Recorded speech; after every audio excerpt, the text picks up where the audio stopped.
Hello students, I am your educator Dr. Hina Devnani and today we are going to discuss about second chapter of 12th standard, that is sexual reproduction in flowering plants. First part we have already seen, in which we have studied the development of male gametophyte and female gametophyte.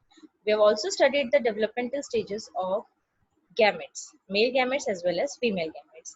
Male gametes are the pollen grains and female gametes are the ovules or ova. If you remember, we have done three stages, three events of sexual reproduction: pre-fertilization, double fertilization, and post-fertilization. In pre-fertilization, there was development of male gametophyte, development of female gametophyte. The third event in pre-fertilization is pollination. So today we'll discuss about this third event and further events. Okay, first let us discuss what is pollination. What is pollination? It is the process of transfer of pollen grains from anther to the stigma. What is anther? It is the male part of a flower. And what is stigma? It is the female part of the flower. So when pollen grains are transported from the male part to the female part of a flower, it is called as pollination. Now this can be of two types. Either it can be self-pollination or it can be cross-pollination. Self-pollination. Self-pollination is the transfer of pollen grains from anthers to the stigma of the same flower. Suppose if there is a flower and it is bisexual. Bisexual means it has the male gametes and the female gametes. Now, if the male gametes of that flower, that is the pollen grains, fall on the stigma of the same flower, it is called as self-pollination. Now, here the flower is same. There is only one flower and that flower is carrying out pollination. That's why it is called as self-pollination. Now, self-pollination has another definition also, and that is transfer of pollen grains from one flower to a different flower but on the same plant. Suppose if there are two different flowers but they are present on the same plant and it carries out pollination, that pollination will also be considered as self-pollination. Why it is considered as self-pollination? Because here the flowers will be genetically similar. They are present on the same plant, so it is obvious that the DNA of both the flowers will be same. And if the flowers are having same genes, they are genetically similar, so this can be considered as self-pollination. Now there is another term, cross-pollination. Cross-pollination, as the name suggests, is the transfer of pollen grains from anther to the stigma of different plants. Here the flowers are different, whereas the plants are also different. Cross-pollination is also known by another term which is called as xenogamy. Self-pollination is of two types, autogamy and geitonogamy. Autogamy means transfer of pollen grains in the same flower, and geitonogamy means transfer of pollen grains to different flowers but on the same plant. So these are the three different terms and their definitions that you have to remember: autogamy, geitonogamy, and xenogamy. Autogamy and geitonogamy are in self-pollination and xenogamy means cross-pollination. Let us see them in detail. This is autogamy. It is the transfer of pollen grains from anther to the stigma of the same flower. You can see in the figure, see here the figure is given. This is a flower. Here there are anthers and this center part is the stigma or the female gametophyte. This is stigma, style and ovary. So here what happens, the pollen grains from the anther are transported to the stigma of the same flower. That's why this process is called as autogamy. It is a part of self-fertilization or self-pollination. Now this autogamy is favored by certain adaptations. Plants undergo certain adaptations so that it can carry out self-pollination. Now which are these adaptations? Let's have a look. First is chasmogamy. You can see here chasmogamy. When the flower expose their mature anther and stigma to the pollinating agents, it is called as chasmogamy. Chasmogamous flowers are generally open and their anthers and stigma are exposed. But here what happens?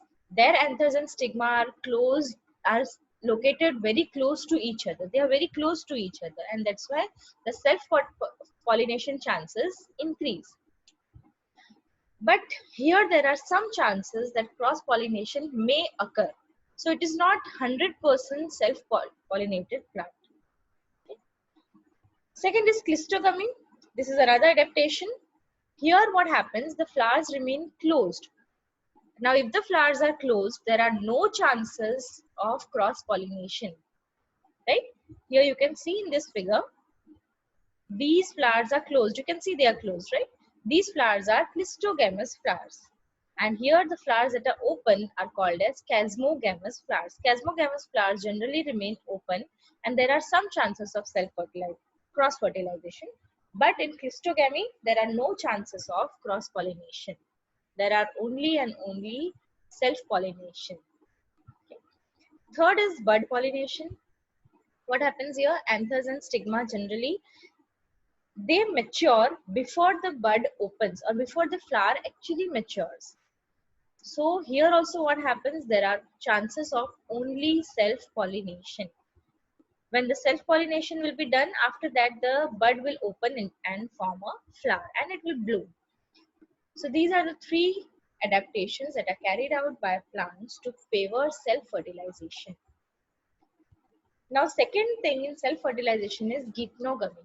Transfer of pollen grains from anther to the stigma of another flower of the same plant, that is geitonogamy. Although geitonogamy is functionally cross-pollination, you can see here, see, this is one flower, this is another flower. Here what is happening? The pollen grains from this flower goes to the stigma of another flower, right? You can see it. So here we can see that from one flower, the transfer of pollen grain is taking place to other flower. So we can say that this may be cross pollination, but because they are present on the same plant, here you can see they are joined. So they are present on the same plant. Now, if they are present on the same plant, then this will be considered as self-pollination. Here also some pollinating agents are required to transfer the pollen grains from one flower to the other flower. Next is xenogamy. What is xenogamy? Transfer of pollen grains from anther to the stigma of a different plant. This is the only type of pollination which during pollination brings genetically different types of pollen grains to the stigma. Why different types of pollen grains